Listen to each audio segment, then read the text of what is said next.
பிதா, குமாரன், பரிசுத்த ஆவியின் திரியேக நாமம் நம்மை ஆசீர்வதித்து காப்பதாக. ஆமேன். இவ்வாலய ஆராதனைக்கு ஆரம்பமாகவும் கர்த்தருடைய நாமத்திற்கு புகழ்ச்சி உண்டாக்கும் வண்ணமாகவும் ஞானப்பாட்டு 385 பாடுவோம். தூயால இயேசு தேவரீர் மாண்பாய் பவனி போகிறீர், வெள்ளோலை தூவி கூட்டத்தார் ஓசன்னா ஆர்ப்பரிக்கிறார். 385வது ஞானப்பாடலை பாடுவோம்.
ஆண்டவரை நோக்கி ஜெபம் செய்வோம்.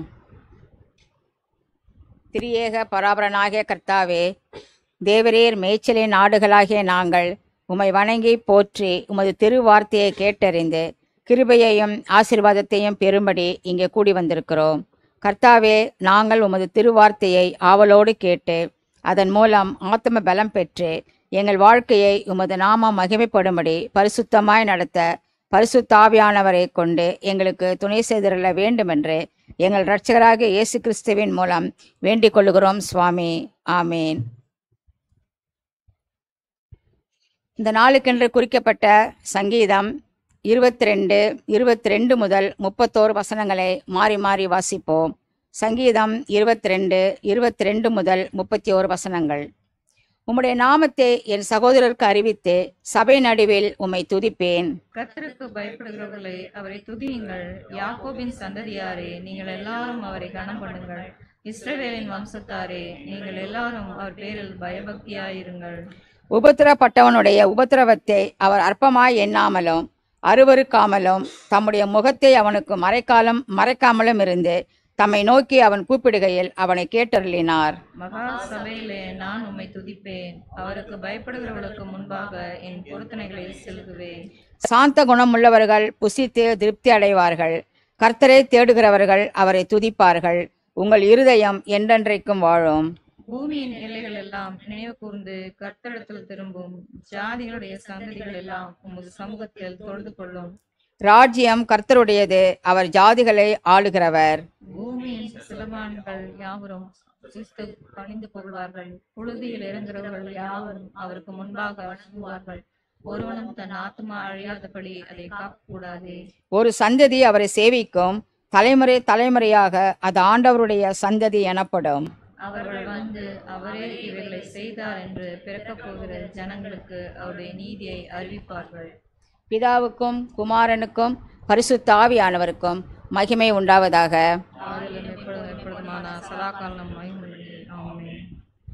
மீண்டும் நாம் கடவுளுடைய நாமத்திற்கு மகிமை உண்டாகவும் தேவ ஆராதனை முறைமைக்கு ஆரம்பமாகவும் கீர்த்தனை 125 பாடுவோம். ஓசன்னா பாடுவோம் இயேசுவின் தாசரே, தாவீதின் குமாரனுக்கு உன்னதத்தில் ஓசன்னா என்ற 125வது கீர்த்தனையை பாடுவோம்.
ஒரு சந்தியின் 6வது ஞாயிற்றுக்கிழமைக்குரிய ஆரம்ப கீதத்தை நாம் மாறி மாறி பாடுவோம். குருத்தோலை ஞாயிற்றுக்கிழமைக்குரிய ஆரம்ப கீதம் கிறிஸ்துவனுடைய பாடுகளை தியானிக்கும் 6வது ஞாயிறு.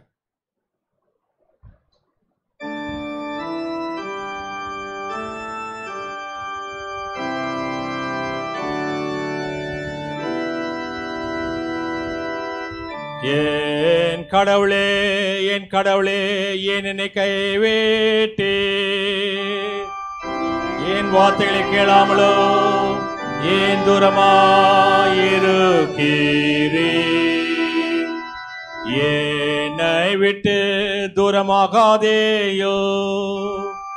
ஆபத்து கிட்ட இருக்கிறது, சகாய யாரும் இல்லை. கர்த்தாவே, எனக்கு தூரமாகாதேயோ. என் பலமே, எனக்கு சகாயம் பண்ண விரைந்து வாரோ. பிதாவுக்கும் குமாரனுக்கும் பரிசுத்தாவியானுக்கும் மகிமை உண்டாவதாக. அதிலோ இப்பொழுதுமான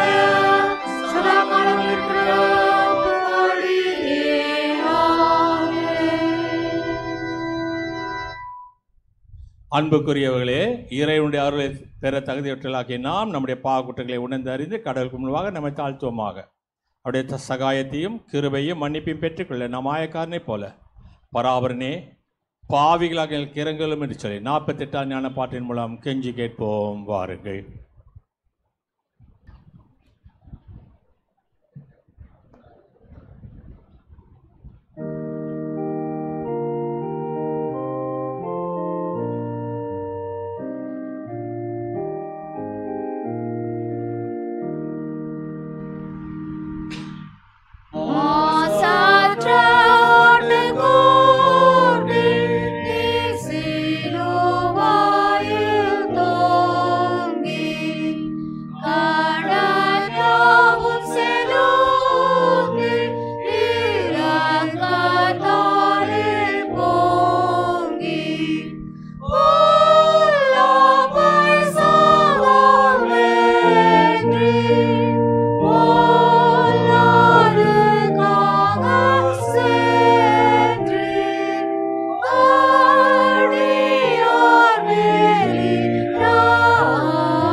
கடவுள் நம்மிடம் மன உருக்கமுள்ளவராக இருக்கின்றார்.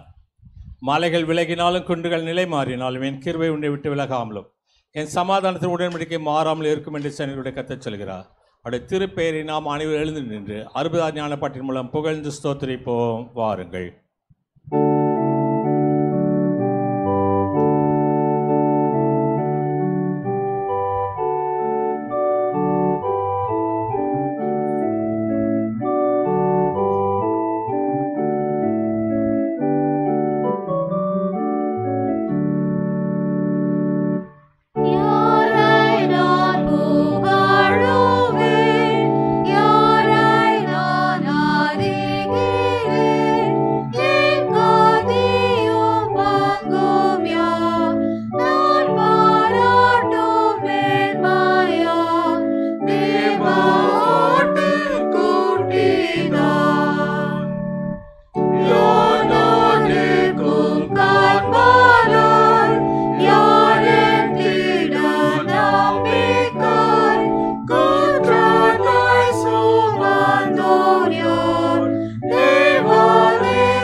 கர்த்தரானவர் உங்களோடு இருப்பாராக.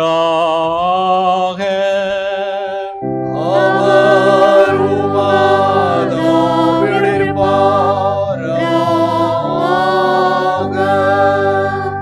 பிரார்த்தனை செய்வோமாக.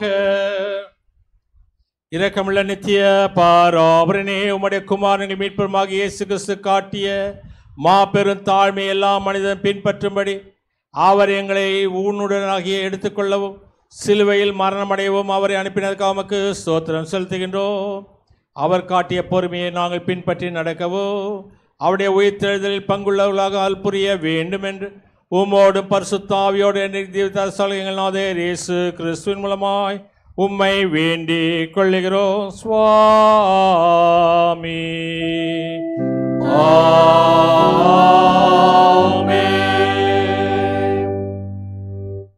குருத்தோலை ஞாயிறாக இந்த நாளுக்கென்று குறிக்கப்பட்டக்கூடிய பழைய ஏற்பாட்டு பகுதி, நிருப பகுதி, சுவிசேஷ வேத பகுதிகளை வாசிக்க கவனமாய் கேட்போம்.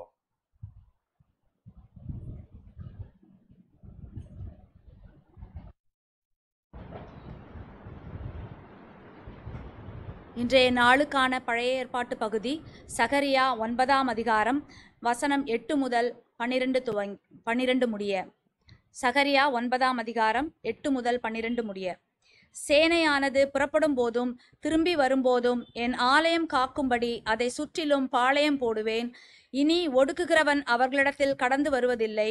அதை என் கண்களினாலே பார்த்து கொண்டிருக்கிறேன்.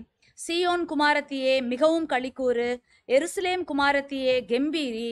இதோ உன் ராஜா உன்னிடத்தில் வருகிறார். அவர் நீதி உள்ளவரும் இரட்சிக்கிறவரும் தாழ்மையுள்ளவரும் கழுதையின் மேலும் கழுதை குட்டி ஆகிய மரியின் மேலும் ஏறி வருகிறவருமாயிருக்கிறார்.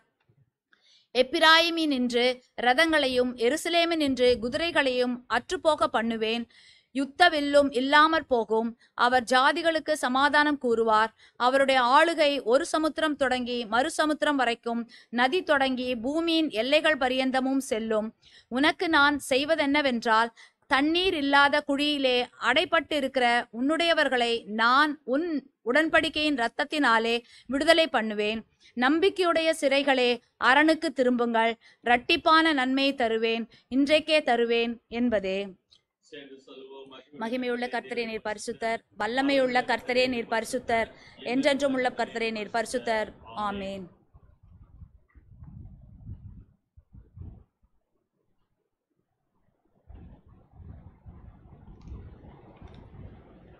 அந்தப்படியே இந்த நாளுக்கென்று குறிக்கப்பட்டிருக்கிற நிருப பகுதி, அது அப்போஸ்தலனாகிய பவுல் பிலிப்பியருக்கு எழுதின நிருபம் 2ஆம் அதிகாரம் வசனங்கள் 5 முதல் 11 வரை.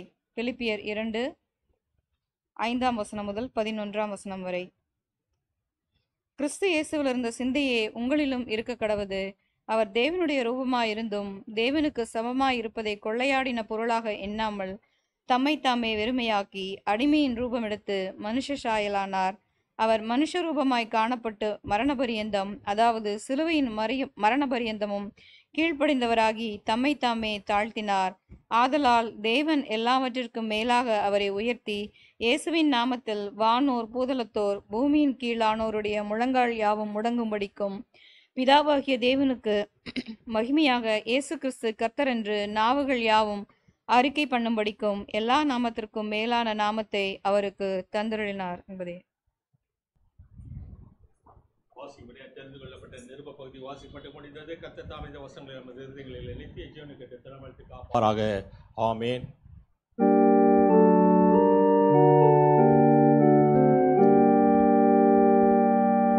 வல்லமையையோ ஐஸ்வர்யத்தையோ ஞானத்தையோ பலத்தையோ கனத்தையோ மகிமையையோ துதியையும் பெறுவதற்கு அடிக்கப்பட்ட ஆட்டுக்குட்டியானவர் ஏற்றவர்.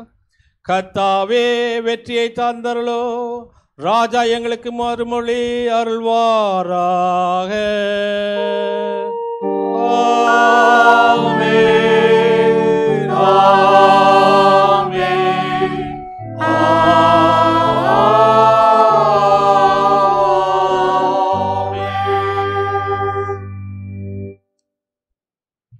இந்த நாளுக்காக குறிக்கப்பட்ட சுவிசேஷ பகுதி, அது யோவான் எழுதின சுவிசேஷம் 12ஆம் அதிகாரம் 12 முதல் 24 வசனங்கள்.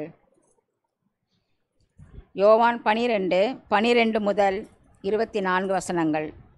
மறுநாளிலே இயேசு எருசலேமுக்கு வருகிறார் என்று பண்டிகைக்கு வந்த திரளான ஜனங்கள் கேள்விப்பட்டு குருத்தோலைகளை பிடித்து கொண்டு அவருக்கு எதிர்கொண்டு போகும்படி புறப்பட்டு, ஓசன்னா, கர்த்தருடைய நாமத்தினாலே வருகிற இஸ்ரவேலின் ராஜா ஸ்தோத்தரிக்கப்பட்டவர் என்று ஆர்ப்பரித்தார்கள். அல்லாமலும், சீயோன் குமாரத்தியே, பயப்படாதே, உன் ராஜா கழுதை குட்டியின் மேல் ஏறி வருகிறார் என்று எழுதியிருக்கிற பிரகாரமாக இயேசு ஒரு கழுதை குட்டியை கண்டு அதன் மேல் ஏறி போனார். இவைகளை அவருடைய சீஷர்கள் துவக்கத்திலே அறியவில்லை. இயேசு மகிமை அடைந்த பின்பு இப்படி அவரை குறித்து எழுதியிருக்கிறதையும் தாங்கள் இப்படி அவருக்கு செய்ததையும் நினைவு கூர்ந்தார்கள்.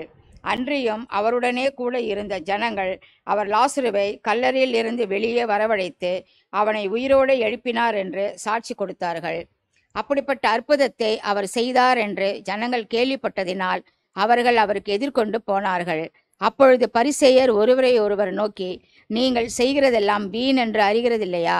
இதோ உலகம் அவருக்கு பின் சென்று போயிற்றே என்றார்கள். பண்டிகையில் ஆராதனை செய்ய வந்தவர்களில் சிலர் கிரேக்கர் இருந்தார்கள். அவர்கள் கலிலேயா நாட்டு பெத்சாய்தா ஊராயனாகிய பிலிப்புவினிடத்தில் வந்து, ஐயா, இயேசுவை காண விரும்புகிறோம் என்று அவனை கேட்டுக்கொண்டார்கள். பிலிப்பு வந்து அதை அந்திரேயாவுக்கு அறிவித்தான். பின்பு அந்திரேயாவும் பிலிப்புவும் அதை இயேசுவுக்கு அறிவித்தார்கள். அப்பொழுது இயேசு அவர்களை நோக்கி, மனுஷகுமாரன் மகிமைப்படும்படியான வேளை வந்தது. மெய்யாகவே மெய்யாகவே நான் உங்களுக்கு சொல்லுகிறேன், கோதுமை மணியானது நிலத்தில் விழுந்து சாகாவிட்டால் தனித்திருக்கும், செத்ததேயாகில் மிகுந்த பலனை கொடுக்கும். ஆமென்.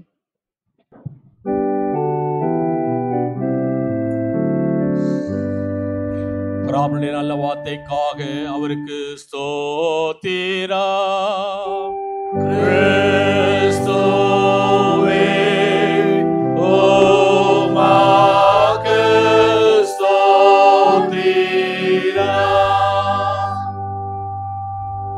நாம் உலக உலகம் எங்கிலும் உள்ள சகல கிறிஸ்தவ விசுவாசிகளோடு நாமும் ஒருங்கிணைந்தவர்களாய் நமது விசுவாசத்தை அப்போஸ்தல விசுவாச பிரமாணத்தின் மூலம் பயபக்தியோடு அறிக்கை செய்வோம். பரலோகத்தையும் பூலோகத்தையும் படைத்த சர்வத்தில் பிதாவாகிய பிராமணனை விசுவாசிக்கின்றேன். அது ஒன்றான குமாரனாக இயேசு கிறிஸ்து விசுவாசிக்கிறேன். பசுத்தாவினால் கர்ப்பமாக உற்பவித்து கன்னிமிடத்தில் பிறந்து பொந்தி பிலாத்துக்கு பாடுபட்டு சிலுவையில் அறையுண்டு மரித்து அடக்கம் பண்ணப்பட்டார். பாதாளத்தில் இறங்கி 3ஆம் நாள் மத்துவத்து பரமத்துக்கு ஏறி சர்வத்தில் பிதாவாகிய பிராமணனை வளர் பெற்றிருக்கிறார். அவளது ஜூன்லோரி மத்துவ ஞானத்திற்கு வருவார். பசுத்தானை விசுவாசிக்கிறேன். பொதுவான பசு சபையும் பசுவோட ஐக்கியமும் பாவமணிப்பும் மாம்சோய்த்தலும் நித்திய ஜீவன் ஒன்று என்று விசுவாசிக்கிறேன். ஆமேன். நாம் அறிக்கை செய்த இந்த விசுவாசம் நம்ம இன்று மட்டுமல்ல, நமது மரணமற்ற எழுத்திற்கு எல்லாம் உள்ள தூய ஆவியானவர் உங்களுக்கு எனக்கு துணை செய்வாராக. ஆமேன். அமர்வோம். கர்த்தருக்கு நன்றி செலுத்தும்படியான வேலை இது. கடவுள் இந்த நாட்களிலே கர்த்தர் உங்களை வாழ்க்கையில் கொடுத்துக்கூடிய ஜீவனுக்காக, சுகத்துக்காக, பலத்துக்காக, இந்த வாரத்திலே பிறந்த நாட்களை காணக்கூடிய மக்களுக்காக கர்த்தருக்கு நன்றி செலுத்தும் வாருங்கள். ஜப நிலையில் நின்று 130 ஞான பாட்டின் முதல் 3 சரணங்களை பாடுவோம். நான் தேவரீரை கர்த்தரை துதிப்பேன், அடியேன் எல்லோரும் முன்னும் உண்மையை அறிக்கை பண்ணுவேன்.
ஒருவரும் சேரக்கூடாத வெளிச்சத்தில் வாசமாயிருந்து எங்களை ஆளுகை செய்யக்கூடிய நல்ல ஆண்டவரே, மீண்டுமாக எங்களுடைய வாழ்க்கையிலே ஒரு குருத்தோலை ஞாயிறை காண்பதற்கு நீர் கொடுத்துக்கூடிய ஜீவனுக்காக, சுகத்துக்காக, பலத்துக்காக நன்றி செலுத்துகின்றோம்.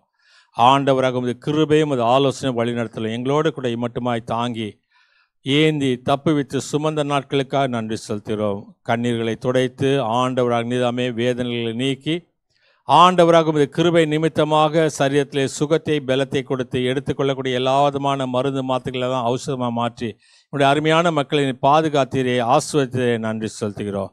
விசேஷமாக இந்த வாரத்திலே பிறந்த நாட்களை காணக்கூடிய அருமையான சிறு பிள்ளைகளுக்காக, வாலிபர்களுக்காக, குடும்பஸ்தர்களுக்காக, வயதான மக்களுக்காக நன்றி செலுத்துகிறோம். இப்படிப்பட்ட நிறைவான நன்மையான ஈவுகளை அவருடைய வாழ்க்கையில் அனுதினமும் கொடுத்து அவளை ஆசிர்வதித்து வழிநடத்துவமாக கேட்கிறோம். விசேஷமாக சரீரத்திலே சுகவீனமாக இருக்கக்கூடிய அருமையான மக்களும் அதை கற்று ஒப்பிடுகிறோம். திருமதி ராஜகுமாரி விமலநாதனுக்காக, மங்களம் வில்லியம்ஸுக்காக, லதா ஃபென்னுக்காக வேண்டிக் கொள்கிறோம். ஆண்டவர் அந்நிதாமே எடுத்துக்கொள்ளக்கூடிய மருந்துகளை மாத்திரையெல்லாம் அவசியம் மாற்றி ஆண்டவர் அந்நிதாமே அற்புதங்களின் தேவன் அற்புதங்களை செய்து கொண்டிருப்பதற்காக நன்றி செலுத்துகிறோம். அதே போலவே அருமையான சகோதரர் நெல்சனுக்காக, சுரேந்திரனுக்காக வேண்டிக் கொள்கிறோம். சரீரத்தில் சுகத்தை பலத்தை தந்தாலும் அருமையான தாயார் ஞான செல்வ மாணிக்கத்துக்காக வேண்டிக் கொள்கிறோம். அது கிருபை தாங்கட்டும். கேன்சர் நோயினால் பாதிக்கப்பட்டக்கூடிய ஒவ்வொரு மக்களையும் அதை கற்று ஒப்பிடுகிறோம். அருமையான சிறு பிள்ளைகள் சகரியா, பால், வேல்ரினா, ஜட்லினுக்காக வேண்டிக் கொள்கிறோம். அருமையான பிள்ளைகளை ஆஸ்வதித்து வழி நடத்தும். எல்லாவற்றுக்கும் மேலாக ஆண்டவராக நீதாமே அருமையான பிள்ளைகள் ரியனுக்காக, இயனுக்காக, கெசியாவுக்காக, கெலிட்டாவுக்காக, கெரனுக்காக, ஜோகனுக்காக, சூசனுக்காக, நேயனுக்காக வேண்டிக் கொள்கிறோம். ஆண்டவராக நீதாமே உமது ஆஸ்வாதிக்கரம் இந்த அருமையான பிள்ளைகளோடு தங்கி நின்றது. வெயிலுடைய அகர்வத்தில் இந்த அருமையான பிள்ளைகளுக்கு யாதொரு சரிய சுகவீனங்களும் பலவீனங்களும் நேரிடாமல் விசேஷமாக அருமையுள்ள ஆண்டவராக நீதாமே ஒவ்வொருவரையும் பாதுகாத்து பராமரித்து வழிநடத்த வேண்டுமா கேட்கிறோம். அதே போலவே அருமையான பிள்ளைகள் யூனிஸ் ஞானப்பிரியாவுக்காக வேண்டிக் கொள்கிறோம். ஆண்டவராக நீதாமே அருமையான குடும்பங்களை பாதுகாத்தரலாம். சச்சிதானந்தம் அவருடைய மகளுக்காக, பேத்திக்காக, அவருடைய துணைவியாருக்காக வேண்டிக் கொள்கிறோம். அது கிருபை தாங்கட்டும். ஜோன் சில்வியா பிரேம லூது சாமிக்காக வேண்டிக் கொள்கிறோம். ஜேடி நிர்மலாக்காக வேண்டிக் கொள்கிறோம். ஆண்டவர் நீதாமே இந்த ஆலய ஆராதனையில் கலந்து கொண்டிருக்கக்கூடிய அருமையான சிறு பிள்ளைகள் ஒவ்வொருவரும் அதை கற்று ஒப்படுகிறோம். அது ஆஸ்வாத்திர கரம் அவளை பரிபூர்ணமாய் தாங்கட்டும். வயதான மக்களுக்காக வேண்டிக் கொள்கிறோம். தன்ராஜ் அவளுக்காக வேண்டிக் கொள்கிறோம். சரீரத்திலே கால்களுக்கு பலத்தை கொடுத்து ஆண்டவர் நீதாமே ஆஸ்வாதித்தார் கேட்கிறோம். டேனியல் தங்கப்பிரகாசம் நேசகுமாரி தம்பதியருக்காக வேண்டிக் கொள்கிறோம். பாப் லாசர்ஸ்க்காக வேண்டிக் கொள்கிறோம். டாக்டர் ஜெயின் கனகராஜ்காகவும் டாக்டர் கனகராஜுக்காக வேண்டிக் கொள்கிறோம். சாமி ஐயா சாமிக்கு நீ கொடுத்தக்கூடிய சுகத்துக்காக பலத்துக்காக நன்றி செலுத்துகிறோம். அவருடைய துணைவியாரை என்னை கண்ணோக்கி பார்த்து ஆஸ்வதியும். டாக்டர் ஜெயபால் அவர்களுக்காகவும் அவருடைய குடும்பத்தாருக்காக நன்றி செலுத்துகிறோம். வயதான தாயார் பாக்கியன் ஜேம்ஸ்க்காக வேண்டிக் கொள்கிறோம். ஆண்டவர் நீதாமே ஒவ்வொரு மக்களையும் அதை கருத்தில் ஒப்படுகிறோம். ஆஸ்வத்திர கரம் அவர்களை வழி நடத்தும், பாதுகாப்பே அவர்களும். எல்லாவற்றுக்கும் மேலாக ஆண்டவர் நீதாமே விடுமுறை நாட்களிலே தங்களுடைய பணிகளை செய்யக்கூடிய அருமையான குடும்பத்து மக்களுக்காகவும் விசேஷமாக பிரைமரி லெவலில் எக்ஸாம்ஸ் எழுதக்கூடிய அருமையான பிள்ளைகளும் அதை கற்று ஒப்படுகிறோம். இந்த நாளுடைய ஆஸ்வாதம் பரிபூர்ணமாய் ஒவ்வொருவருக்கும் தங்கி நின்று ஆண்டவர் அக்னிதாமே ஆஸ்வாத்திர கரத்தினால் அவர்களை தொட்டு அரவணைத்து ஆஸ்வதிக்க வேண்டும். அது இயேசு கிறிஸ்துவின் பாதம் கெஞ்சி கொண்டாடுகிறோம் சுவாமி. ஆமீன். கர்த்தர் உங்களை ஆஸ்வத்து காப்பாராக. கர்த்தாவின் சமாதானம் இன்று சதகால் தங்கியிருப்பதாக. ஆமீன்.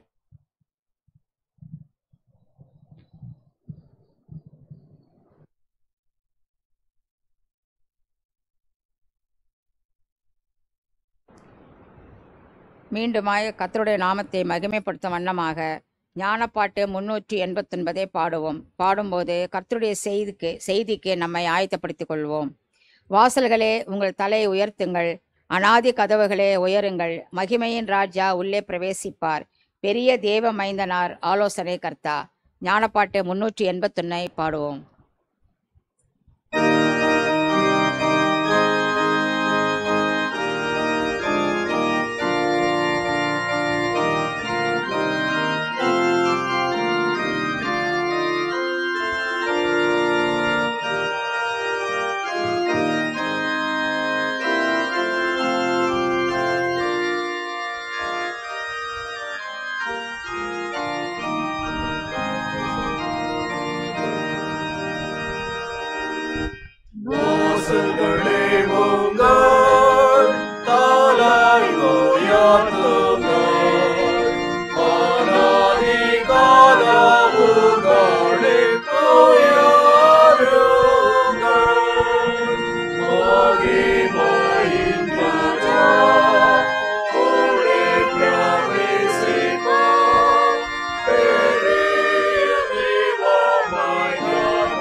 நம்முடைய பிதாவாகிய கடவுளிடத்திலிருந்தும் ஆண்டவராகிய இயேசு கிறிஸ்துவிடத்திலிருந்தும் உங்களுக்கு கிருபையும் சமாதானம் உண்டாவதாக. ஆமேன். இந்த நாளுக்கென்று குறிக்கப்பட்டிருக்கூடிய தியான பகுதி ஒரு முறை வாசிக்க கவனமாக கேட்போம். அது பரிசுத்த லூக்கா என்பவர் எழுதின சுவிசேஷம் 19வது அதிகாரம் 29வது வசனத்திலிருந்து 40வது வசனம் முடிய. லூக்கா 19:29 துவங்கி. அவர் ஒலிவமலை எனப்பட்ட மலையின் அருகான பெத்பகே பெத்தானியா என்னும் ஊர்களுக்கு சமீபித்த போது தம்முடைய சீடரில் 2 பேரை நோக்கி, உங்களுக்கு எதிரே இருக்கிற கிராமத்துக்கு போங்கள், அதில் பிரவேசிக்கும் போது மனுஷர்கள் ஒருவனும் ஒரு காலும் ஏறிராத கழுதை குட்டி கட்டியிருக்க காண்பீர்கள். அதை அவிழ்த்து கொண்டு வாருங்கள். அதை ஏன் அவிழ்க்கிறீர்கள் என்று யாராவது உங்களிடத்தில் கேட்டால் அது ஆண்டவருக்கு வேண்டும் என்று சொல்லுங்கள் என்றார். அனுப்பப்பட்டவர்கள் போய் தங்களுக்கு அவர் சொன்னபடியே கண்டார்கள். கழுதை குட்டியை அவர்கள் அவிழ்க்கும் போது அதற்கு உடையவர்கள், குட்டியை ஏன் அவிழ்க்கின்றீர்கள் என்று கேட்டார்கள். அதற்கு அவர்கள் அது ஆண்டவருக்கு வேண்டும் என்று சொல்லி அதை இயேசுவினிடத்தில் கொண்டு வந்து தங்கள் வஸ்திரங்களை அதன் மேல் போட்டு இயேசு அதன் மேல் ஏற்றினார்கள். அவர் போகையில் அவர்கள் தங்கள் வஸ்திரங்களை வழியிலே விரித்தார்கள். அவர் ஒலிவ மலையின் அடிவாரத்துக்கு சமீபமாய் வருகையில் திரளான கூட்டமாகிய சீசர் எல்லாரும் தாங்கள் கண்ட சகல அற்புதங்களை குறித்து சந்தோஷப்பட்டு, கர்த்தருக்கு நாமத்தினாலே வருகிறவர் ராஜா ஸ்தோத்தரிக்கப்பட்டவர், பரலோகத்திலே சமாதானமும் உன்னதத்திலே மகிமையும் உண்டாவதாக என்று மிகுந்த சந்தோஷத்தோடு தேவனை புகழ்ந்தார்கள். அப்போது கூட்டத்தில் இருந்த பரிசேயரில் சிலர் அவரை நோக்கி, போதகரே, உம்முடைய சீடரை அதட்டும் என்றார்கள். அவர்களுக்கு அவர் பிரத்யுத்தரமாக, இவர்கள் பேசாமல் இருந்தால் கல்லுகளிலே கூப்பிடும் என்று உங்களுக்கு சொல்லுகிறேன் என்றார் என்பது. நாம் ஆண்டவரை நோக்கி நாம் ஜெபம் செய்வோம்.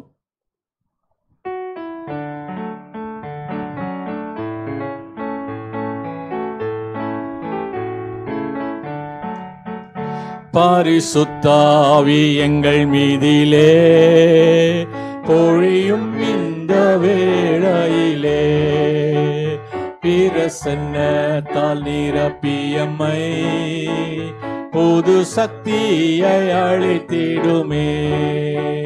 பிரசன்னத்தால் நிரப்பியம்மை புது சக்தியை அளித்திடுமே.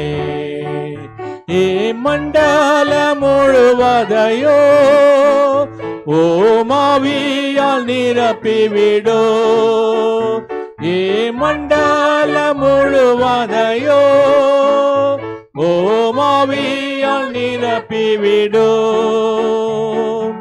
அனுப்பியே தாரு பரிசுத்த அக்கினி, அனுப்பியே தாரு பரிசுத்த ஆவி, அந்தகாரத்தை நீக்கிவிடோ, அந்தகாரத்தை நீக்கிவிடோ.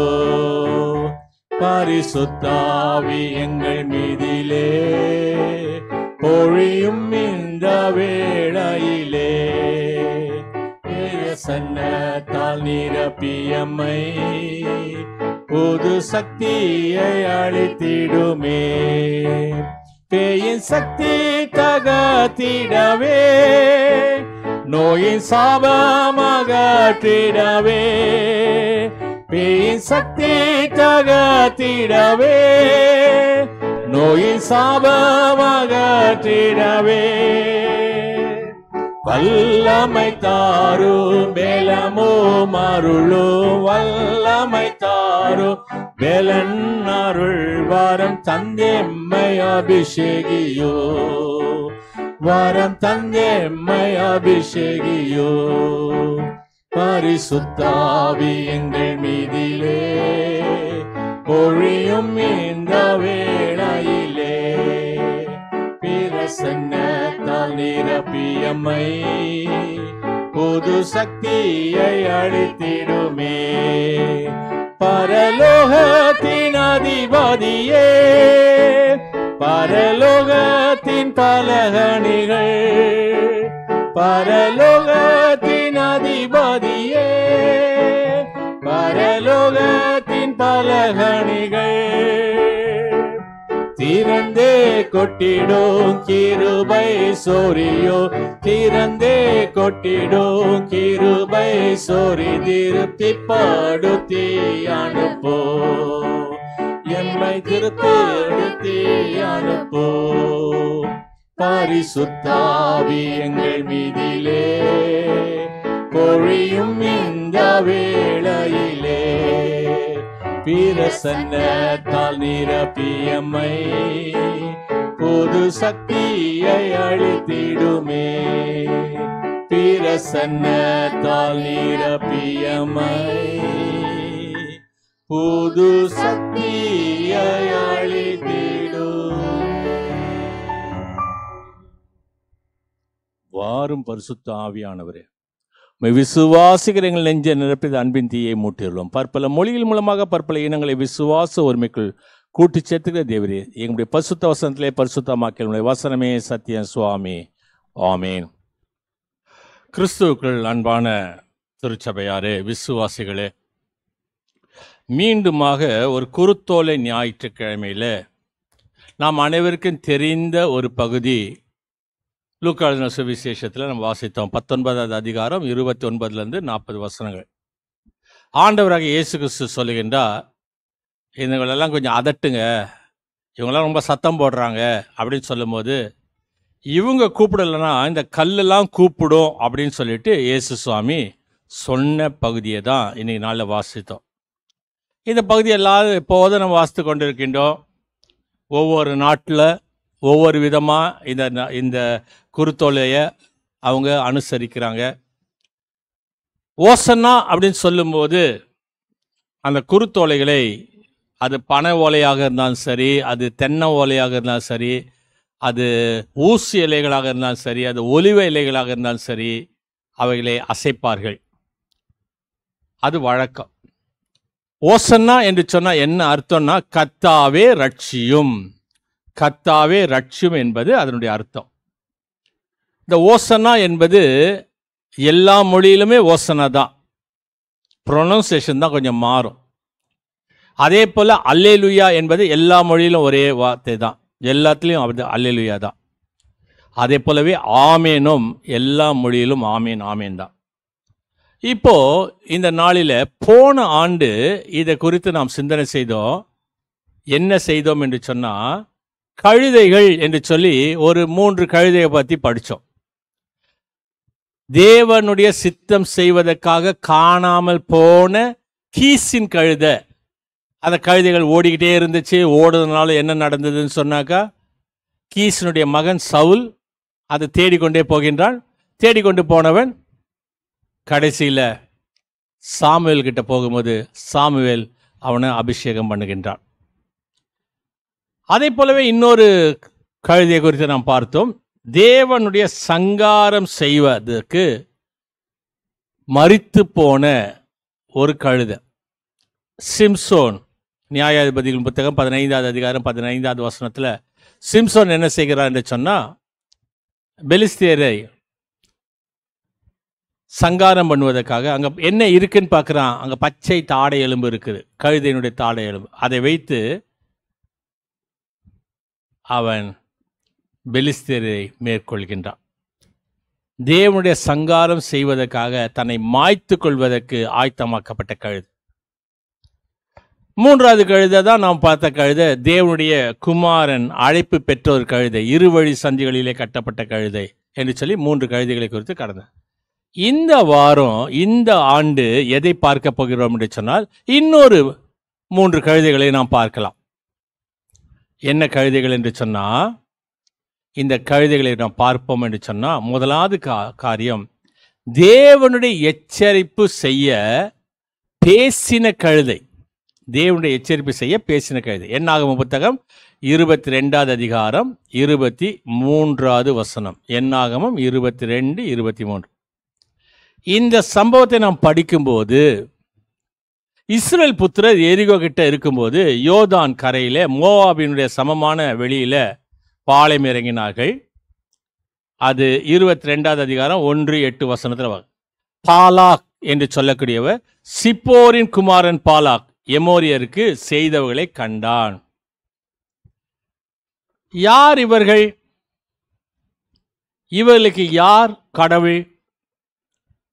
இதை கண்டுபிடிச்ச பிறகு அந்த கடவுள்கிட்ட பேசக்கூடிய ஒரு மனிதன் இருக்கின்றார் என்று சொன்னால், அந்த மனிதனிடத்தில் நம்ம ஆளுங்களை அனுப்பிச்சு காசு கொடுத்து, கொஞ்சம் தயவுசெய்து வந்து அவங்கள கொஞ்சம் என்ன செய்யுங்க, சபிச்சுட்டு போங்க, நான் வெற்றி பெறணும் அப்படின்னு கேட்குறான்.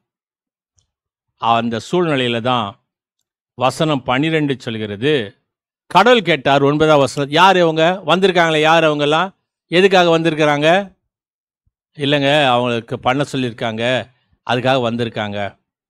ஆனால் நான் சொல்லிட்டேன், கடவுளை நான் சொல்லிட்டேன். என்ன சொல்லிட்டேன்னா, என் கடவுளிடத்தில் கேட்காம நான் வரமாட்டேன், அவர் சொன்னாதான் வருவேன், அவருக்கு ஓகே சொன்னாதான் நான் வருவேன் என்று சொல்லி நான் சொல்லிட்டேன். இன்னைக்கு ராத்திரி நான் கேட்டுட்டு சொல்கிறேன். அப்போ ஆண்டவர் சொல்கிறார், வசனம் 12, என்னாகமம் புத்தகம் 22, 22வது அதிகாரம் 12வது வசனத்தில், போக வேண்டாம், நீ போக வேண்டாம் அப்படின்னு சொல்லிட்டார். அடுத்த நாள் காலையில் வந்து சொல்கிறேன், இல்லை நேற்று ராத்திரி நான் கடவுளத்தில் பேசுகிறேன், கடவுள் சொன்னார் போக வேணான்னு சொல்லிட்டாரு. இந்த செய்தி ராஜாவுக்கு போகிறது. ராஜாவுக்கு போன உடனே வசனம் 15 வாசிக்கிறோம். ராஜா முன்னிலும் அதிகமான கனவான்களை, பிரபுக்களை அனுப்புகின்றான். நீங்கள் போய் என்னென்னு பார்த்துருவாங்க. அவங்க போனவங்க சரியில்லை, இப்போ ஒருவேளை பணம் பத்தல போல இருக்கு, கூட கொஞ்சம் பணத்தை எடுத்துகிட்டு போங்க. இப்போ திரும்ப இந்த பீலையாம் என்ன சொல்கிறார், இல்லைங்க கடவுள் போவேணான்னு சொன்னார், ஒருவேளை இப்போ நான் கடவுளத்தை கேட்குறேன், இன்னைக்கு ராத்திரி கடவுள் என்ன சொல்கிறாரு பார்க்கலாம் அப்படின்னு. இப்போயும் 18வது வசனம் சொல்கிறது, வேண்டாம் நான் சொல்கிறேன், நீ கீழ்ப்படிய மாட்டேன்ற, சரி போ, ஆனால் ஒன்றே ஒன்று, நான் சொல்கிறத தான் சொல்லணும், நான் சொல்கிறத விட்டுட்டு நீ வேறு ஏதாவது பேசுனா நான் கடுமையாக இருப்பேன் அப்படின்னு கடவுள் எச்சரிக்கிறார். இப்போ என்ன செய்கிறார், சரி வாங்க கடவுள் போக சொல்லிட்டாரு வாங்க. இது எப்படின்னு சொன்னால் நம்ம எல்லாருக்கும் தெரியும், ஸ்கூலை விட்டு போகணும், வெளியில் போகணும், கிளாஸ் ரூமை விட்டு வெளியில் போகணுன்னா டீச்சர்ஸ் சாக் பீஸ் எடுத்துகிட்டு வரட்டுமா, டீச்சர்ஸ் டஸ்டர் எடுத்துகிட்டு வரட்டுமா அப்படின்னு சொல்லிட்டு நான் போகிறேன் நீ போகிறேன், இல்லைன்னா டீச்சர் ஏதாவது ஒரு வேலையை விட்டா நான் போட்டுமா டீச்சர் நான் போட்டுமான்னு அவன் குதிப்பான். டீச்சர் சொல்லுவாங்க அவன் மட்டும் போட்டோம், நான் போகிறேன்னு யாராவது ஒருத்தன் காக்கா பிடிக்கிறவன் நின்றுட்டு இருப்பான். சரி போய் தொலை அப்படின்னு அனுப்புவாங்கள்ல, அதை போல் ஆண்டவர் சரி நீ போ, ஆனால் ஒன்றே ஒன்று கண்டிஷன், நான் சொல்கிறத தான் பேசணும், நீயா இஷ்டத்துக்கு பேசக்கூடாது. இப்போ போகும்போது 23வது வசனம் சொல்லுகிறது என்னன்னா, முதல்ல அந்த சேனங்கட்டி கழுதை மேலே போகும்போது அந்த கழுதை ரோட்டை விட்டுட்டு பாதையை விட்டுட்டு அது வயல்வெளியில் இறங்கிடுச்சு. இப்போ வயல்வெளியில் இறங்கின உடனே இவருக்கு கோவம் வந்தது, அந்த வழியாக போக சொன்னா நீ இந்த வழியாக போகிற அப்படின்னு ஓங்கி ஒரு அடி அடிக்கிறார். சரி வா திரும்ப மேலே ஏறு அப்படின்னு சொல்லிட்டு மேலே ஏற்றுறார். இப்போ 24வது வசனத்தை வாசித்தா, இப்போ சுவர் வைத்த திராட்சை தோட்டத்து வழியா போது, அங்க தேவதூதன் உருவின பட்டயத்தோடு நிற்கின்றார். இந்த உருவிய பட்டயத்தோடு நிற்கும்போது நடக்கிறது என்ன அப்படின்னு சொன்னா, அந்த பட்டயம் அந்த தான் எஜமான் மேலே பற்றக்கூடாது, தன் மேலே பற்றக்கூடாதுன்னு சொல்லிட்டு சுவர் ஓரமாக போகுது. எப்படின்னா, இந்த பைக்கிலலாம் உட்காந்துட்டு இருந்தால் வண்டி ஓட்டுறவர் பின்னாடி உட்காந்துருக்கவங்கள அதிகமாக கவனிக்க மாட்டாங்க, அவங்க காலை பப்பரக்கான்னு வச்சுன்னு உட்காந்துருப்பாங்க. அவன் முன்னாடி போகிறவன் மேலே இடிக்கும், இல்லைன்னா வண்டி மேலே இடிக்கும். அதை போல் இந்த கழுதை பின்னாடி உட்கார்ந்துருக்கக்கூடிய பீலையாம கவனிக்காம சுவர் ஓரமாக போகும்போது அவன் கால் சுவற்றில் தேய்ச்சிச்சு. தேய்ச்ச உடனே இவனுக்கு கோவம் வந்தது, ஓங்கி இன்னொரு அடி அடிக்கிறான், 2வது முறை அடிக்கின்றான். என் கால் உனக்கு தெரியாதா, ஒழுங்கா போக மாட்டேன், இவ்வளோ இடத்த விட்டுட்டு இவங்க போய் நிற்கிற. இப்போ 3வது தடவை 26வது வசனம் சொல்லுகிறது, வழியே இல்லாத, இப்படியும் போக முடியாது, நாங்கள் நின்ன நீ வயல்வெளியில் இறங்கிட்ட. 2வது சுவர் வைத்த திராட்சை தோட்டத்து வழியாக வந்தேன், அது என் மேலே படக்கூடாதுன்னு ஓரமாக ஒதுங்கி போனேன். 3வது இப்போ உனக்கு போகிறதுக்கே வழி இல்லாத ஒரு இடத்துல வந்த உடனே கழுதை என்ன செஞ்சுன்னா உட்காந்துருச்சு. என்னாகும் புத்தகம் 22வது அதிகாரம் 26வது வசனம், வழியே இல்லாத இடத்துல படுத்து கொண்டது. இப்போ 3வது தடவை ஓங்கி அடிக்கும் போது இந்த பீலையாம் சொல்லுகின்றார், என் கையில் மட்டும் ஒரு உருவின பட்டயம் இருந்தா இன்னத்துக்கு உன்னை கொன்று போட்டிருப்பேன். அப்போ கழுதை பேச ஆரம்பிக்கிறது, நீ ஏறின கழுதை நான் அல்லவா, நான் என்னைக்காவது உனக்கு தீமை செஞ்சிருக்கேனா என்று சொல்லுகிறார். அவ கத்த பீலையாமுடைய கண்களை திறக்கின்றார், எதிரில் உருவின பட்டயத்தோடு தேவதூதன் இருப்பதை காண். நான் உனக்கு எத்தனை தடவை சொன்ன போகாத போகாத போகாதன்னு, இப்போ நீ போறல. அதுக்கு பிறகு இந்த பீலையாம் திரும்பி வருகின்றான். கர்த்தர் 6வது வசனம் சொல்லுகிறது, நீ ஆசிர்வதிக்கிறதை ஆசிர்வதிக்கவும் சபிக்கிறவர்களை சபிக்கவும் 7வது வசனம், கூலி பேசி அழைத்து கொண்டு போகின்றார். இஸ்ரவேலரை, யாக்கோபை ஆசீர்வதிப்பது தேவனுக்கு பிரியம். நீ என்னதான் தேவனுடைய மனிதனாக இருந்தாலும் சரி, என்னதான் தீர்க்கதரிசியாக இருந்தாலும் சரி, என்னதான் நீ அபிஷேகம் பெற்றவனாக இருந்தாலும் சரி, என்னதான் நீ பெரிய யாரா இருந்தாலும் சரி, சபிக்கிறது உன் வேலை இல்லை. நீ மேலே ஏறிட்டேன்னு சொன்னா அதுக்குன்னு நீ மக்களை சபிச்சா அது உன் வேலையே கிடையாது. கர்த்தர் அதை அனுமதிப்பதில்லை. அப்ப கழுதையை வச்சு பேசினாரு. அந்த கழுதை கர்த்தருடைய வார்த்தைக்கு கீழ்ப்படிந்தது. பீலையாமே ஒரு தேவ தீர்க்கதரிசி, அந்த தீர்க்கதரிசிக்கு போதிப்பதற்காக ஒரு கழுதையை கர்த்தர் ஆயத்தம் பண்ணுகிறார். 2வது காரியம் சொல்லுகிறது, தேவ கோபாக்கினை வெளிப்படுத்தின ஒரு கழுதை. 2 சாமுவேலின் புத்தகம் 18வது அதிகாரம் 9வது வசனத்துல அப்சலோமுடைய கழுதை. அப்சலோமுடைய கழுதை. இந்த அப்சலோமுடைய கழுதையை நம்ம பார்க்கணும்னு சொன்னா இங்க வேதவசனம் சொல்லுகிறது. 2 சாமுவேல் 18:5 ராஜா தாவீது ராஜா சொல்றாரு, அப்பா என் பையன்பா, தயவுசெய்து அவனை மெதுவாய் நடத்துங்கள். வசனத்தை பார்க்கலாமா? 2 சாமுவேல் 18:5.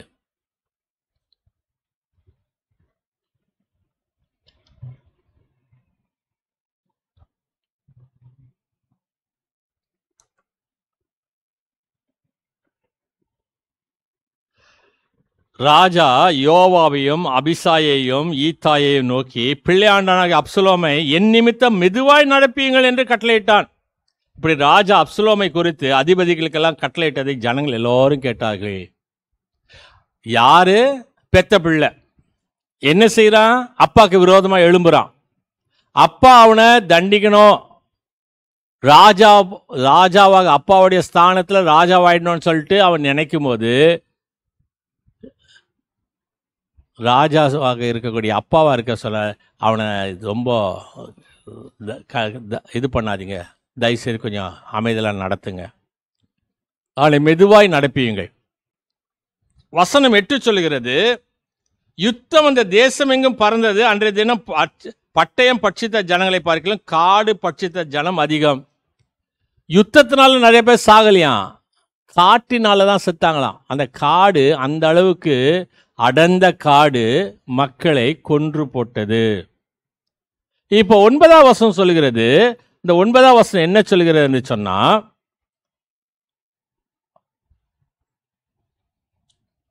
அப்சலோம் தாவீதின் சேவகருக்கு எதிர்பட்டான். அப்சலோம் கோவேறு கழுதின் மேல் ஏறி வரும்போது அந்த கோவேறு கழுதை சன்னல் பின்னலான ஒரு பெரிய கருவாலி மரத்தின் கீழ் வந்ததினால் அவனுடைய தலை கருவாலி மரத்தில் மாட்டிக்கொண்டு அவன் வானத்துக்கும் பூமிக்கும் நடுவே தொங்கினான். அவன் ஏறி இருந்த கோவேறு கழுதை அப்பாலே போயிற்று. கருவாலி மரங்கள் இருந்த இடம், அந்த இடத்துல இவன் போனா இவன் மாட்டிக்கிட்டான். மாட்டிக்கினதுக்கு என்ன காரணம்? அதுக்கு முன்னாடி நான் சொன்னேன், காடு பட்சித்த ஜனங்கள் அதிகம்னு. 6வது வசனத்தை வாசித்தா, ஜனங்கள் வெளியே இஸ்ரவேலுக்கு எதிராக புறப்பட்டு பிற்பாடு எப்ராயிம் காட்டிலே யுத்தம் நடந்தது. அங்கே இஸ்ரவேல் ஜனங்கள் தாவீதின் சேவகருக்கு முன்பாக முறியடிக்கப்பட்டார்கள். அங்கே அன்றைய தினம் 20,000 பேர் மடியத்தக்கதாய் பெரிய சங்காரம் உண்டாயிற்று. 20,000 பேர் மரித்தார்களாம். இப்போ 10வது வசனம் சொல்லுகிறது, ஒரு மனிதன் வந்து சொல்லுகின்றான், அதை ஒருவன் கண்டு யோவாவுக்கு அறிவித்தான், இது அப்சலோமை ஒரு கருவாலி மரத்திலே தொங்க கண்டேன் என்றான்.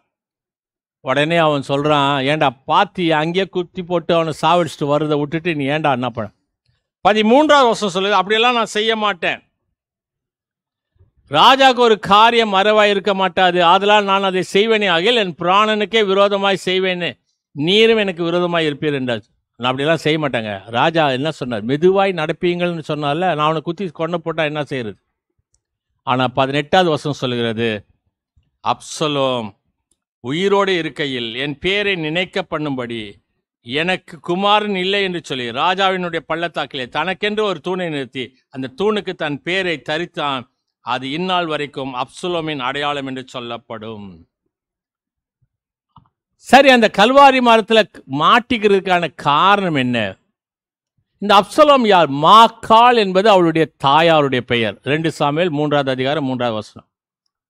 இந்த சூழ்நிலையில தன் மகனுக்காக அவன் துக்கம் கொண்டாடினான். 2 சாமுவேல் 13வது அதிகாரம் 37வது வசனத்துல. யோவாவுடைய பேச்சை கேட்டு இவன் இந்த விதமான காரியம் செய்ய. சௌந்தரியம் உள்ளவன், பழுது இல்லாதவன். 26வது வசனம் சொல்லுகிறது, தலைமுடி பாரம், வருஷந்தோறும் மொட்டை அடித்தா 20 சேக்கல் அவனுடைய தலைமுடியுடைய எடை. 15வது அதிகாரம் 10வது வசனம் சொல்லுது, ராஜா என தன்னை பிரபகனப்படுத்தி கொண்டான். நான் தான் ராஜா. அகித்தோப்பேல் 17வது அதிகாரம் 1 வசனம், அவனுக்கு ஆலோசனைக்காரனாக இருந்தான். இப்படி கூடுவாரோட கூட சேர்ந்து தேவையில்லாம தன்னை மரணம் அடைவதற்கு இந்த அப்சலோமின் கழுத தேவ கோபாக்கினையை வெளிப்படுத்துகிறது. ஒரு கழுத பேசுது, ஒரு கழுத ராஜாவுடைய குமாரனா நீ இருந்தாலும் சரி, நீ செய்வது தவறு என்று சொல்லி கருவாலி மரத்துக்குள்ள போய் அவனை சாகடிக்கிறது. 3வது ஒரு கழுதையை பார்க்க போகின்றோம். அது தேவனுடைய ஆசீர்வாதம் பெற அக்சாள் என்று சொல்லக்கூடிய ஒரு பெண் அழைத்து வந்த கழுதை. இந்த சம்பவம் மிக ருசிகரமான ஒரு சம்பவம். நியாயாதிபதியின் புத்தகம் 1 அதிகாரம் 15வது வசனத்தை உங்களுக்காக நான் வாசிக்கிறேன். நியாயாதிபதிகள் 1 அதிகாரம் 15வது வசனம்.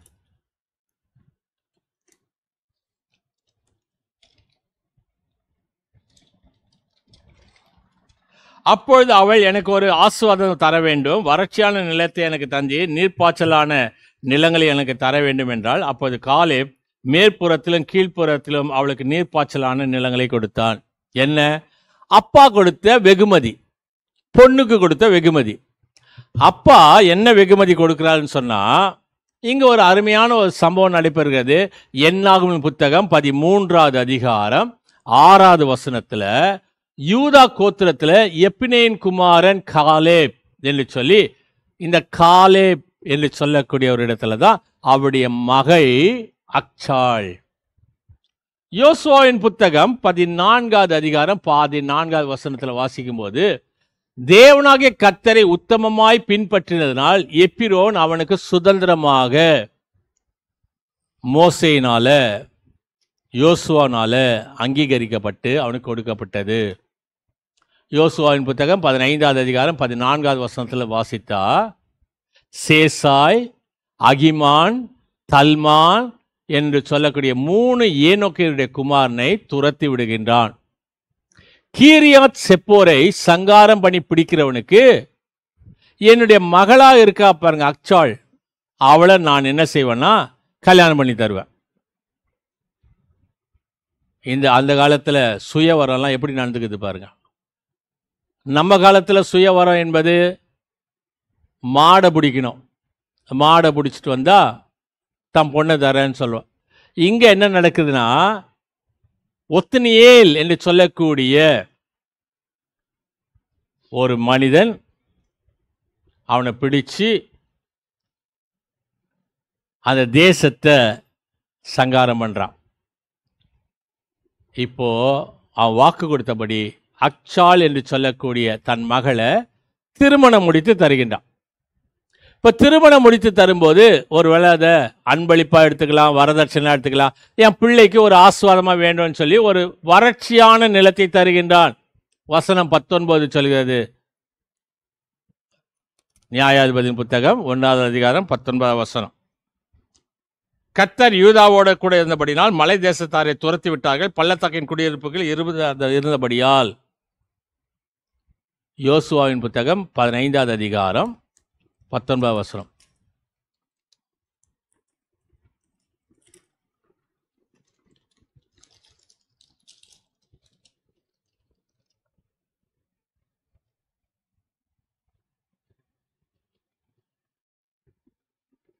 கீரியா செப்போரை சங்காரம் பண்ணி பிடிக்கிறவனுக்கு என் குமார்த்தியாக அக்சாலை விவாகம் பண்ணி கொடுப்பேன் என்று காலேப் சொன்னான். அப்போது காலேப்பினுடைய சகோதரனாகிய கேனாசின் மகன் ஒத்தினியல் அதை பிடித்தான். ஆகையால் தன் குமார்த்தி அக்சாலை அவனுக்கு விவாகம் பண்ணி கொடுத்தான். அவள் புறப்படுகையில் என் தகப்பனிடத்தில் ஒரு வயல்வெளியை கேட்க வேண்டும் என்று அவனிடத்தில் உத்தரவு பெற்றுக்கொண்டான். கழுதை மேலிருந்து இறங்கினால் காலேப் அவனை பார்த்து உனக்கு என்ன வேண்டும் என்று கேட்டால், அப்போது அவள் எனக்கு ஒரு ஆசீர்வாதம் தர வேண்டும், எனக்கு வறட்சியான நிலத்தை தந்தீர், நீர்ப்பாய்ச்சலான நிலத்தை எனக்கு தர வேண்டும் என்றால், அப்பொழுது அவளுக்கு மேற்புறத்திலும் கீழ்ப்புறத்திலும் நீர்ப்பாய்ச்சலான நிலத்தை கொடுத்தான். கொடுக்கிறதான் கொடுக்கிறோம், நல்லதை கொடுக்கணும், தான் பொண்ணுக்கு தானே கொடுக்குறோன்னு சொல்லிட்டு ஒரு நல்லதை கொடுக்காம ஒரு வறட்சியான நிலத்தை கொடுக்கின்றாள். இப்ப அந்த வறட்சியான நிலத்துக்காக அவள் என்ன செய்கிறாளாம்? யோசுவாவின் புத்தகம் 14வது அதிகாரம் 10-14 வசனத்தை வாசித்தா, ஒரு கழுதை மேல சேனை வைத்து நான் அப்பாட்ட போயிட்டு வரேன், எங்க கணவன் இடத்துல சொல்லிட்டு எங்க அப்பாட்ட போய் நான் ஒரு கேட்டுட்டு வரப்போறேன். ஒண்ணு அப்பாட்ட போய் கேட்கிற, அப்பா நீங்க எனக்கு நல்ல நிலத்தை கொடுக்கறதுக்கு பதிலாக ஒரு வறட்சியான நிலத்தை கொடுத்தீங்களே, செழிப்பு இல்லையே, எனக்கு செழிப்பை தாரும் என்று சொல்லி கேட்கிறான். மகளுக்கு வறட்சி, தனக்கு செழிப்பு. ஆனால் மகள் செழிப்பை கேட்டு வாங்கின்றார். அருமையான தேவஜனமே, அவள் செழிப்பை கேட்டு வாங்குவதற்கு ஒரு கழுதை அவளுக்கு உதவி செய்கிறது. இன்னைக்கு உனக்கு ஆண்டவர் வறட்சி அல்ல செழிப்பை தருவதற்கு ஆயத்தமா இருக்கு. ஆனால் நீ செய்ய வேண்டிய ஒரு காரியம், நீ கேட்டு வாங்கணும். ஆண்டவரத்துல கேளு, ஆண்டவரே, என் தகப்பனே, என் ஆண்டவரே, அப்பா எனக்கு செழிப்பை தாருங்க. அக்சால் தன் தகப்பனாகிய காலேப்பினிடத்தில் செழிப்பை கேட்டு வாங்கினாலே, அதை போல நான் செழிப்பை வேண்டும் என்று சொல்லி கேட்டுவாங்க. முதலாவது காரியம், தேவ எச்சரிப்பு செய்வதற்காக பேசின ஒரு கழுதை. இரண்டாவது காரியம், தேவ கோபாக்கினை வெளிப்படுத்தின அப்சலோமின் கழுதை. செழிப்பை கேட்டு வாங்குவதற்காக அக்சாலை அழைத்து வந்த அக்சாலின் கழுதை. நான்காவது ஒரு கழுதை பார்ப்போம். என்ன சொன்னால், வேதத்தில் மொத்தம் 7 கழுதை தான் இருக்கு. இந்த 7வது கழுதை தேவ மேன்மையை கொண்டு வந்த ராஜ கழுதை. அது சாலமோனுடைய கழுதை. 1 ராஜாக்களின் புத்தகம் 1 அதிகாரம் 33வது வசனம். 1 ராஜாக்கள் 1வது அதிகாரம் 33வது வசனம். அவர்கள் ராஜாவுக்கு முன்பாக பிரவேசித்த போது ராஜா அவர்களை நோக்கி, நீங்கள் உங்கள் ஆண்டவருடைய சேவகரை கூட்டிக் கொண்டு என் குமாரனாகிய சாலமோனை என் கோவேறு கழுதை மேல் ஏற்றி அவனுக்கு கீகோனுக்கு அழைத்து கொண்டு போங்கள்.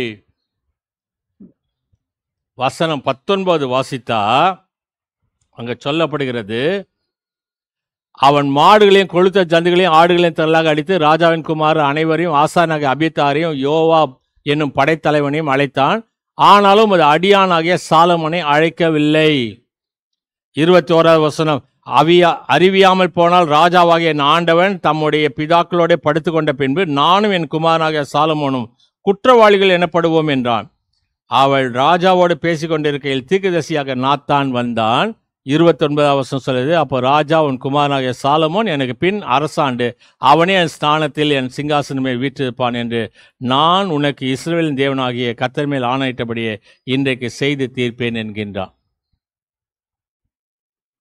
ஆசாரியனாயிருந்தவன் அபியத்தாரினுடைய குமாரன், படைத்தலைவனாக இருந்தவன் யோவாப், சாதோக் ஆசாரியன், நாத்தான் தீர்க்கதரிசி. அருமையான தேவஜனமே, கர்த்தர் உன்னை ஆஸ்வதிக்க வேண்டும் என்று சொன்னா நீ கர்த்தரிடத்தில் கேட்டு பெற்றுக்கொள்ள வேண்டும். தேவ எச்சரிப்பு செய்யும் போது அதுக்கு கீழ்ப்படிய வேண்டும். அது மட்டும் இல்லாமல் செழிப்பை கேட்டு வாங்க வேண்டும். ராஜ மேன்மையை கொண்டு வருவதற்கு கர்த்தருடைய பாதத்திலே அமர்ந்திருக்க வேண்டும். இந்த ஆசீர்வாதத்தை தான் இந்த நாளிலே இந்த கழுதைகள் நமக்கு கற்றுத்தருகிறது. இந்த கழுதைகள் மூலமாக நம் கடவுளுடைய கிருபையிலே இந்த கழுதைகள் மூலமாக கர்த்தர் பேசினதுக்காக கர்த்தருக்கு நன்றி செலுத்துவோம். மகா கிருபையுள்ள நல்ல ஆண்டவரை, ஆஸ்வதிக்கூடியவரே, ஒரு ஆஸ்வாத்திரை கருத்துக்காக நன்றி செலுத்துகிறோம்.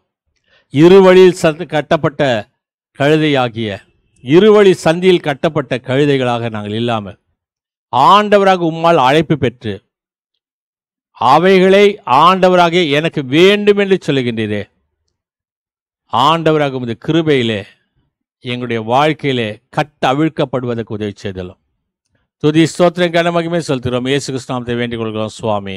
ஆமீன்.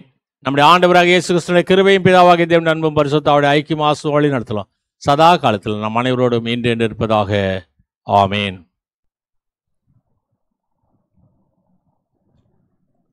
சபையாருக்கு அறிவிக்க வேண்டிய ஒரு சில காரியங்கள். இந்த நாளிலே ஆன்லைன் மூலமாக கர்த்தரை ஆராதித்த அனைத்து தமிழ் உள்ளங்களுக்கும் நன்றிகளை தெரிவித்துக் கொள்கின்றோம். இன்று ஆலய ஆராதனை நடத்தி கொடுத்த, இசைக்கருவிகளை வாசித்த, பாடல்களை பாடின, வேதம் வாசித்த அனைத்து நல்ல உள்ளங்களுக்கும் go and shine for Jesus ministry சார்பாக நன்றிகளை தெரிவித்துக் கொள்கின்றோம். வரக்கூடிய வியாழக்கிழமை மாலை 6:30 மணிக்கு பெரிய வியாழக்கிழமை ஆலய ஆராதனை நடைபெறும். வரக்கூடிய வெள்ளிக்கிழமை மதியம் நண்பகல் 12:30 மணிக்கு இயேசு சிலுவையில் மொழிந்த 7 வார்த்தைகளும் கொள்ளும் கொடிய பாவங்கள் 7 என்று சொல்லக்கூடிய ஒப்பீடு ஆய்வு நாம் செய்ய இருக்கின்றோம்.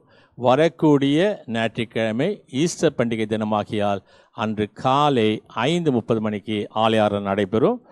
அனைத்து ஆலய ஆராதனையிலும் ஜெபசந்தையோடு கலந்து கொள்ளும்படி உங்களை அன்போடு கேட்டுக்கொள்கின்றேன்.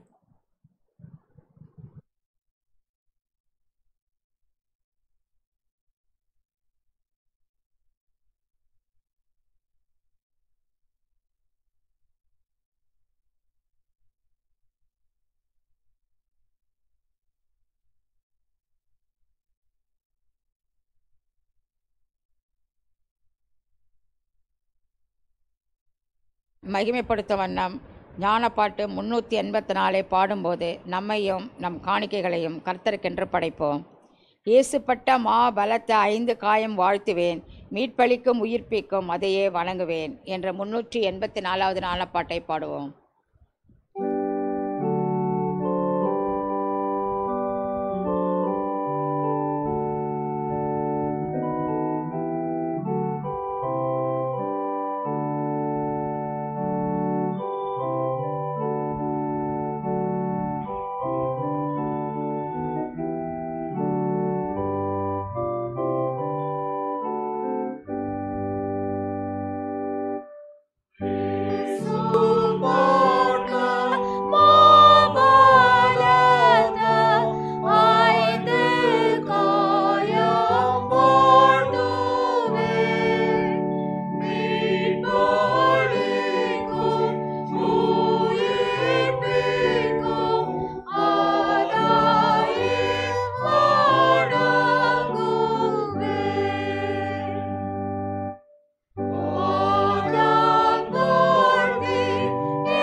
அனைத்தே வேறெங்கும் நீ சுகப்பட மாட்டாயே என்கிறேன்.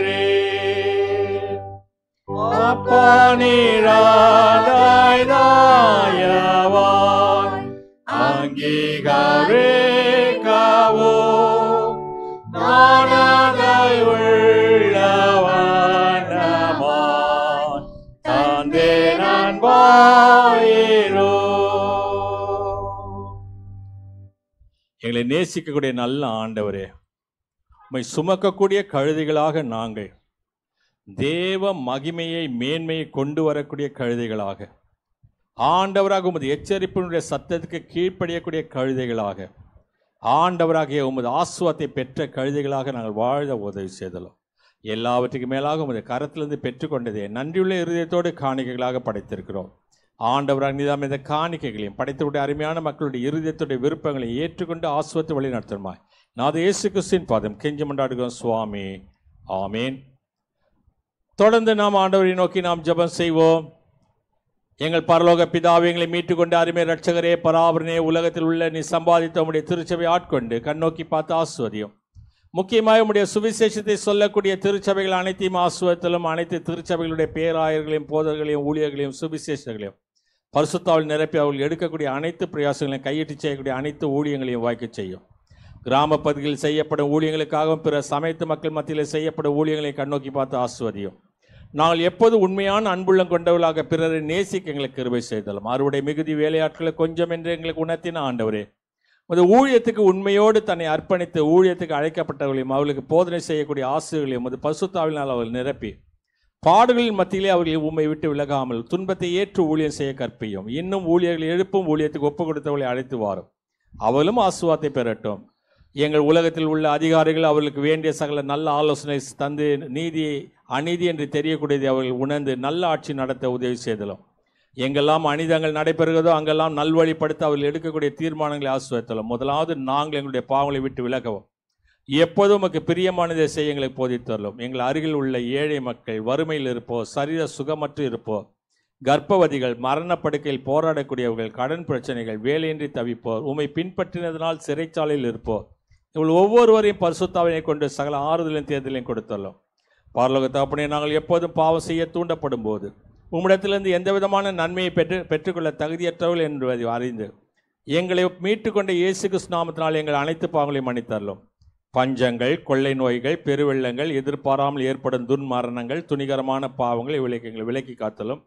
பூமி எப்பொழுதும் தன் பலனை கொடுக்கவும் பயிர்கள் செழித்தோங்கி வளரவும் நாங்கள் எங்களுடைய அன்றாட பிழைப்புக்கு வேண்டியது எங்களை கொடுத்து எங்களை உங்களுடைய ஆசுவாத்தினால் எங்களுடைய சந்ததி தலைத்துவங்க உதவி செய்யணுமா. எங்களை மீட்டுக்கொண்டு எங்கள் ரட்சகராக இயேசு கிறிஸ்து வழியாக வேண்டிக் கொள்கிறோம் சுவாமி. ஆமேன். பரமண்டலக்கு பிதாவே, உன் நாமம் பரிசுத்தப்படுவதாக, ராஜ்யம் வருவதாக, உடைய சித்தம் பரமண்டங்களே செய்யப்படுவது போல பூமியிலையும் செய்யப்படுவதாக. அன்றில் அப்பத்தென்று தாரும் என் கடனாளிக்கு நாம் நிற்கிறது போல நிற்பாற்றலை மன்னியும். எங்கள் சோழனுக்கு பிரவேசிக்க பண்ணாதரும் தீர்ந்து ரட்சித்துக்கொள்ளும். ராஜ்யம் வல்ல மகிமையும் என்ன நினைக்க முடியல சுவாமி. ஆமேன். கர்த்தரானவர் உங்களோடு இருப்பாராக.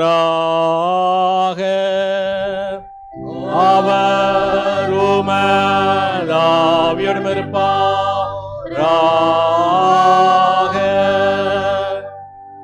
கர்த்தரானவர் உன்னை ஆசீர்வதித்து உன்னை காப்பாராக. கர்த்தரானவர் தமது திருமுகத்தை உன்மேல் பிரகாசிக்க செய்து உன்னிடம் கிருபை உள்ளவராயிருப்பாராக. கர்த்தரானவர் தமது திருமுகத்தை உனக்கு பிரசன்னமாக்கி உனக்கு சமாதானம் தந்தழுவாராக.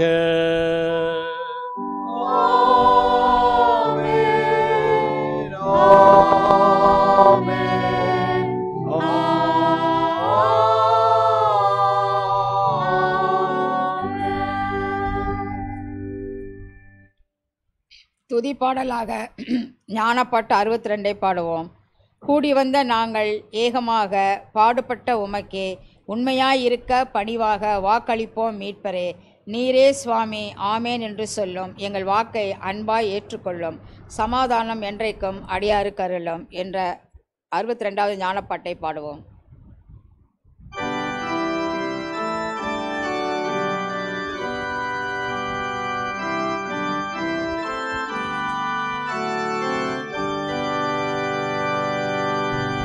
கூடி வந்த நாங்களிகமாக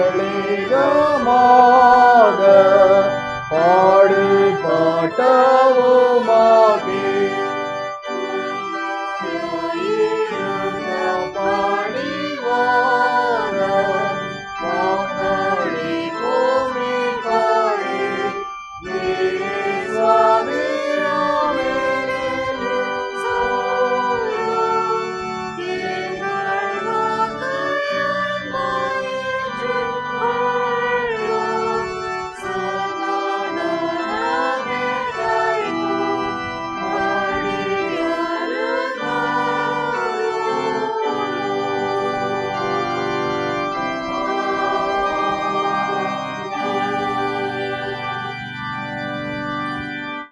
ஜெபம் செய்வோம்.